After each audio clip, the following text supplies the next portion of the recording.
Welcome to Creature Covenant with Dr. Adriana, a world movement that celebrates the healing power of the sacred human-animal bond.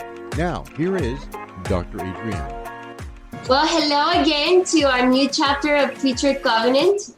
Today is a very close to my heart chapter because this is why I started Creature Covenant, because it inspired me to create this movement.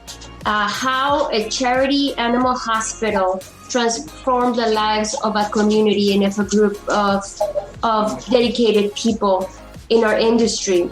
I have very special guests with me today, Miss Karen Hubby and Laura Yalcin. So this is definitely one of the happiest moments in our lives, and we're just reminiscing this moment together. Vets for Pets is the name of this animal hospital that was created back in 2015.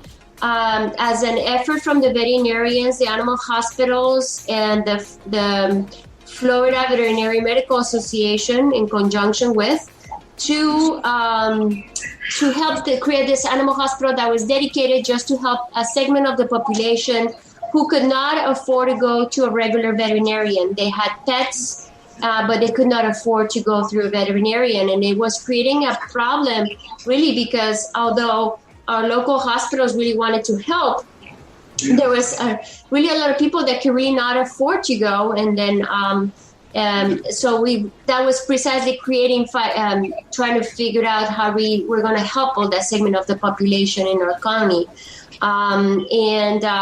it was definitely an eye opener.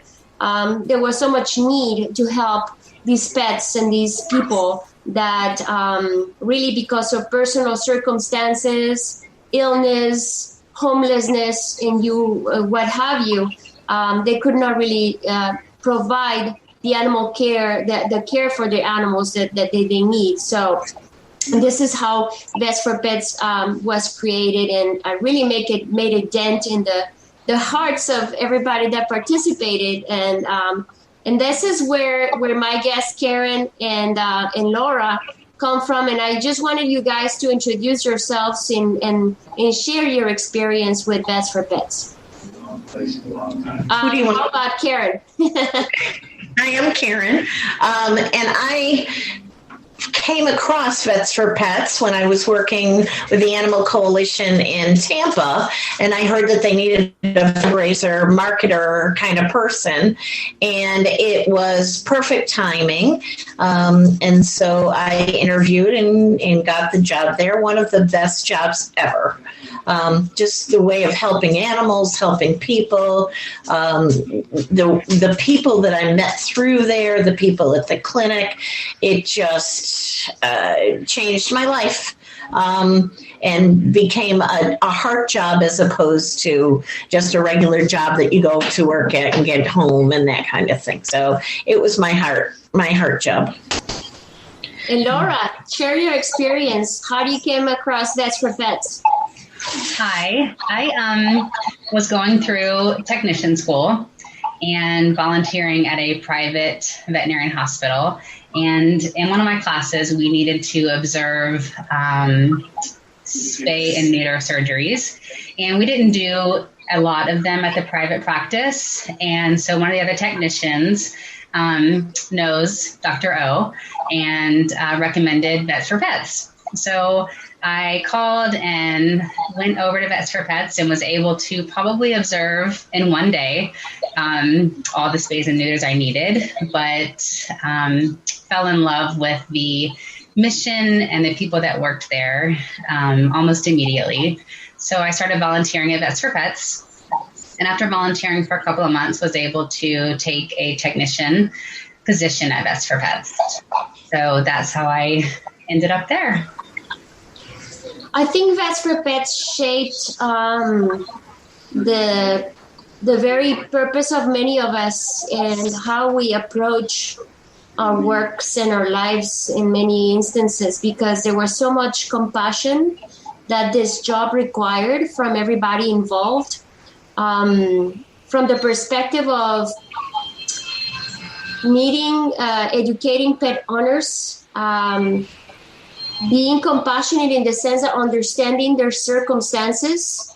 A lot of times an animal would come in and an owner in tears. And there was a lot of emotion surrounding these situations because we were it. They had no other way to go to get help with their pets. So for them, it was like, you need to help me. I don't know where else to go. And a lot of times there was no resources. Really, most of them didn't have the funds and the means to take care of their pets. And being a charity hospital, we're obviously dependent on donations, on fundraising activities. And a lot of the times the money wasn't there. And we were like, wow, what are we going to do? How are we going to make it happen? Because it was not a question of how we're going to, if we were going to help. It's like, yes, we were going to help and we were going to make it happen. And for the most part, I think that was the case where we came up with the resources, whether it was from our own pockets, but we came up with the resources to help. And a lot of them will show up with come up with an idea. I'm going to sell this piece of furniture. I'm going to reach out to this person. And they would come up with their own way to help themselves. And then we will come up and say, hey, we have this fund, and and ultimately we end up having the funds to help that pet. And it was such a rewarding experience, not just from that standpoint, but actually from seeing the transformation in the life of an animal and their owner, of course, because when we don't have a lot and we are being challenged by disease, by illness, by personal circumstances, and we are really just holding out by the love that an animal provides. And if we're not able to, or feeling that we can't help that animal that is giving us so much love, imagine that perspective. Many of us are really animal lovers and have pets and are as companions, and we're happy and grateful to be able to provide for them the care and the things to meet the needs that they require. And unfortunately, a lot of circumstances for everybody are not the same, right? So it's sad to see that, but we're glad that we're able to contribute to that. So do you guys remember specific cases that we dealt with at Vets for Pets that really made a dent in your hearts? Karen. Well, I'll start with a gentleman, the homeless gentleman that was there when we came at 6:45 in the morning, sitting outside, and he had a little terrier, and the terrier had a stroke. And he said, I had no place else to go. I've been waiting here. And he literally had been there Saturday and Sunday and hoping that we would find out what was wrong with his dog. And he said, this is all I have. This is my best friend. I work and make money to keep this dog in air conditioning during the week. When I'm out on the streets, I pick the dog up at nighttime and we sleep in the park. And I think the dog had a stroke. And so, of course, there was no immediately with that situation. You took him in. You took care of the dog, Dr. O, and he was so grateful. Those are the things that just happen regularly. It wasn't, just they're their best. That's all they have. That's their best friend. So, yeah. Happy ending. I remember that. I remember coming in and, wow, you get to that parking lot and there was already a line of people waiting to be seen with their pets, waiting to just have some sort of help, right? And that situation continued throughout the day. We knew when we got there, but we never knew when we were done, right? Remember that? I do. I remember, you spending 5-6 hours in surgery and then seeing countless patients, and then people would just wait even after appointments. And I remember someone bringing in a dog who had eaten a towel, I think, and we were not able to see him until probably 6 or 7 o'clock, and he had gone so many places and no one was able to help him. And at 7 o'clock, we decided that he needed surgery immediately. And you did that exploratory surgery that night and found the towel and saved the dog. It was pretty amazing. I remember those towel eaters and those sock eaters, and Yes. Yeah, so many surgeries, so many experiences. For me personally, it was a challenge sometimes because some of these surgeries, I mean, there's these things that I had never done before.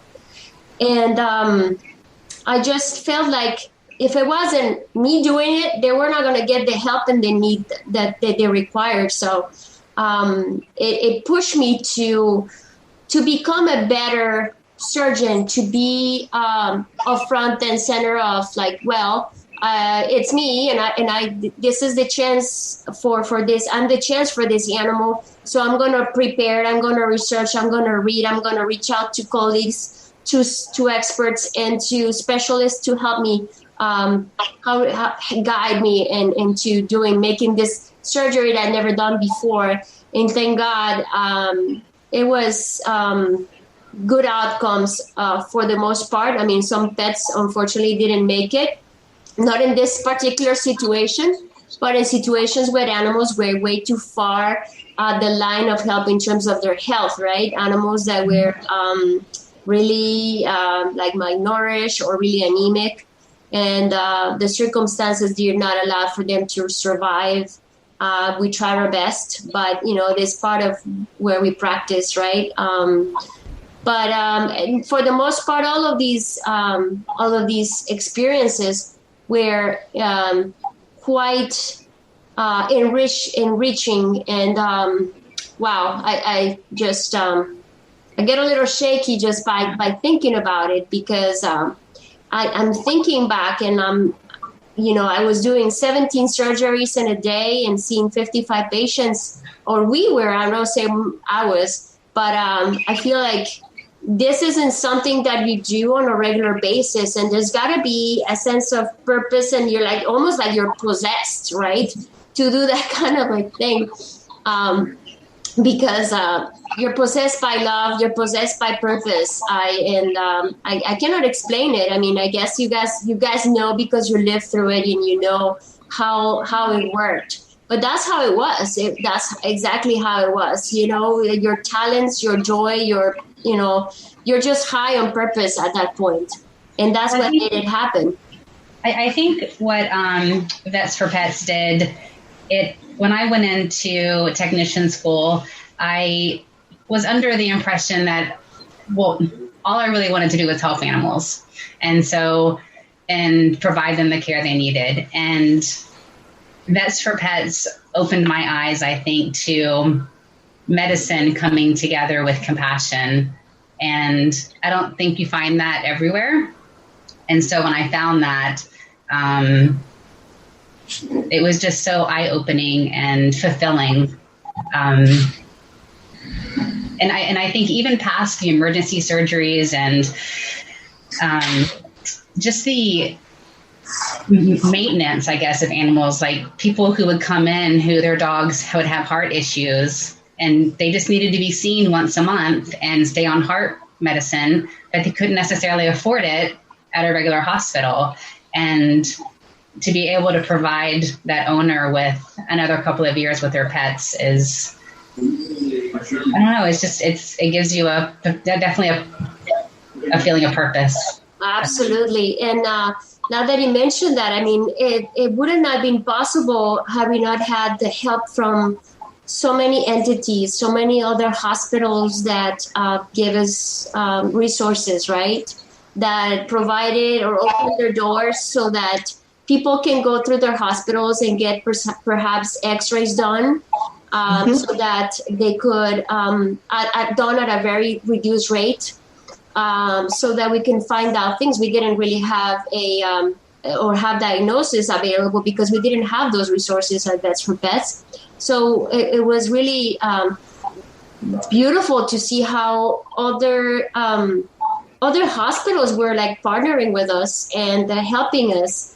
And they would refer people to us if they if they were not able to help that owner, they would refer them to us if they knew that we could. So that absolutely, the shelter will refer patients, the local hospitals, the big emergency places. So it was really amazing how it was like engaging the whole community in our industry, and it was beautiful to see, all the different doctors and specialists even helping us at a reduced rate. That was. Of course. Or sending over special diet food so that our animals could go home with the right kind of food and care. Yeah. Correct. The big industries were providing us with donations, the big companies giving us like food, for example. And the beautiful program that you guys put together so that the whole neighborhood and people knew that there was food available there. And people walking in to get food for their pets, people that could not afford to feed their pets, and the food bank was amazing. What a great thing to do for the community. That was a great, excellent idea. And it didn't take long if it ran low just to put a post out, and we were getting all kinds of donations from everywhere to fill that. So that was amazing. I think, even expanding up beyond the community. I mean, I remember some of the veterans that would come in who had animals, and when they got the animal, they were doing okay in life. I mean, they had a job and, everything was good. And then something happened in their life that they were not able to afford luxuries, but they wanted to do everything they could to make sure they kept their pet. And helping those guys be able to keep their pet and provide the medical care and the food and that kind of thing for their pet was pretty awesome. Absolutely. And seeing the transformation in people's lives just by helping the pet, the gratefulness. I remember the case of Maria and her cart of kittens. She would go with a grocery cart and bring in these kittens that she had found, and people were dumping in her apartment complex. And she was such a compassionate and humble soul, beautiful heart. She would come in with her cats. She didn't have much money. She just needed help for them. A lot of them were sick, really, really sick. We were able to help them, and it really, it was such a joy for me to see that after we had helped her, she brought groceries in that same cart for us as a thank you. And that she wasn't, she obviously was spending her money, whatever little money that she had, to bring us gifts and groceries. So that was so beautiful to see, so inspiring, that gratefulness, that joy. That's just something that no money can buy, right? Right. And then the people who would come in and they would pay for their supplies or their appointments or their exams, and then they would have $2 extra and they would appreciate what we did. So they would donate it to help the next person that came in. Even if it was $2, they wanted to make sure that the other animals got the care too. Was pretty inspiring.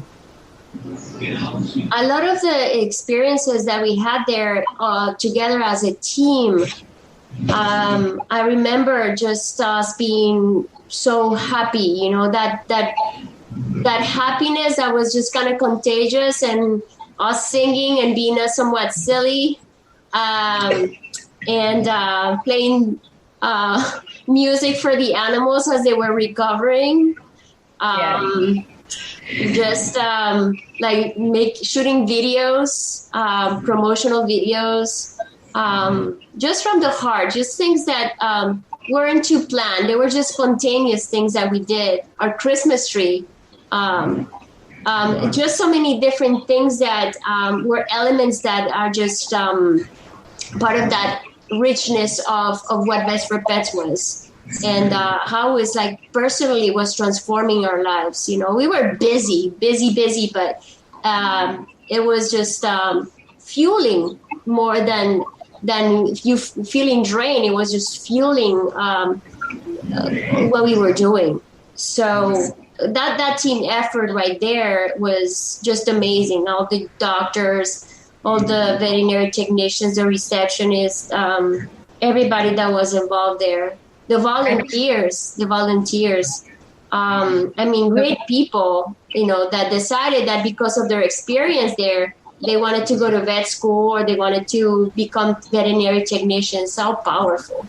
Yeah, the work ethic, I think, of the people that worked there and volunteered there is amazing. Like showing up at 7:30 a.m. and sometimes not leaving till 8, 9, 10 p.m. and never a complaint because they knew what they were doing was something good was a pretty amazing work ethic. That was beautiful. And I had volunteers from my end out in the community that did the events every month for 3 years. That was their way of giving back. They may not be able to have it, help financially or come in the clinic, but man, they helped at, every dog wash once a month and every event. And there were like 8, that did it for 3 years straight. Amazing people. Karen, I wanted you to touch base on the dog washes and all the events because they were so unlike any other event that I have seen. The dog washes were pretty much an institution, and all the community, a party, yeah, and the community, the restaurants. The local restaurants, the big companies that were eventually involved in helping. And I just would like you to touch base with that because it was so unlike anything else. Well, so it started, and the way that people got involved was, so I would be at the clinic and I would see these stories and I would take those stories and I would go and say, you don't know what's happening here. This is what's happening. This is what we're doing. These people need us. These animals need us. And there were people that hopped on board, some people that I will thank forever, Ferg's Live, Jay Mize, the owner, he had just built Ferg's Lives across from the stadium, the ice arena. And he said to me, Karen, whatever you need, you can do. Just let me know what you need. And that went on for 3 years. Events, Halloween events, Strut Wagon Rock, the hugest Halloween party for pets and their people, Patty Fest. We were the charity of choice. Melissa Maloney, she was a marketing person. She got her marketing team together, did a video for us.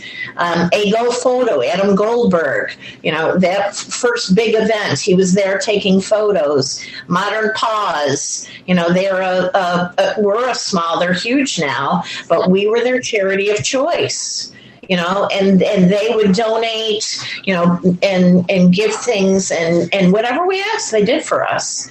It was amazing, so.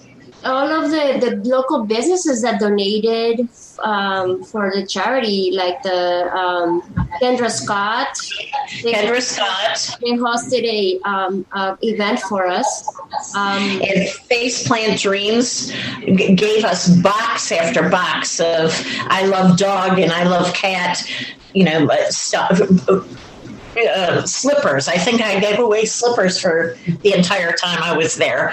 Box after box of stuff. And the Suncoast softball team, they were whatever we needed and did a couple times a year, did charity things for us.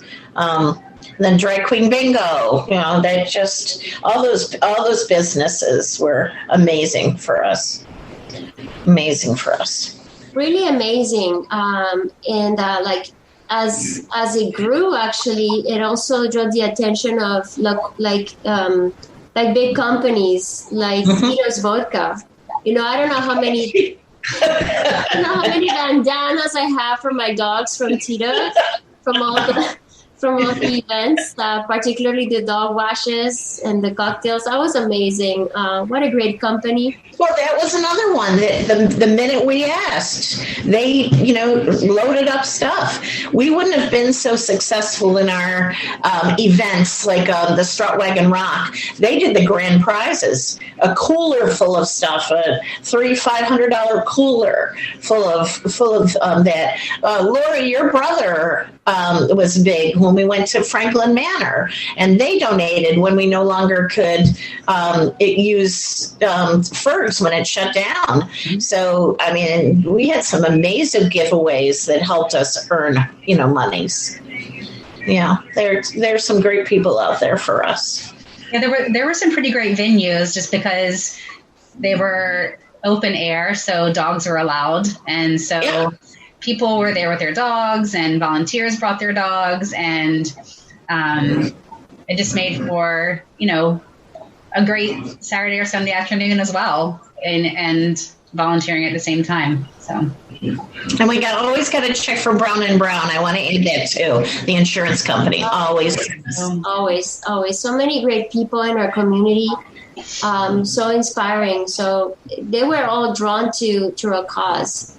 I think that personally, we all were affected by this experience. And I think it transpired to the standards that we create now for the things that we want to achieve in where we are involved right now. Because Vets for Pets, well, it's not active anymore. Of course, it's when an organization is trying to survive on donations, that's very difficult. But I feel like the spirit and the cause and how it touched people's lives is still alive.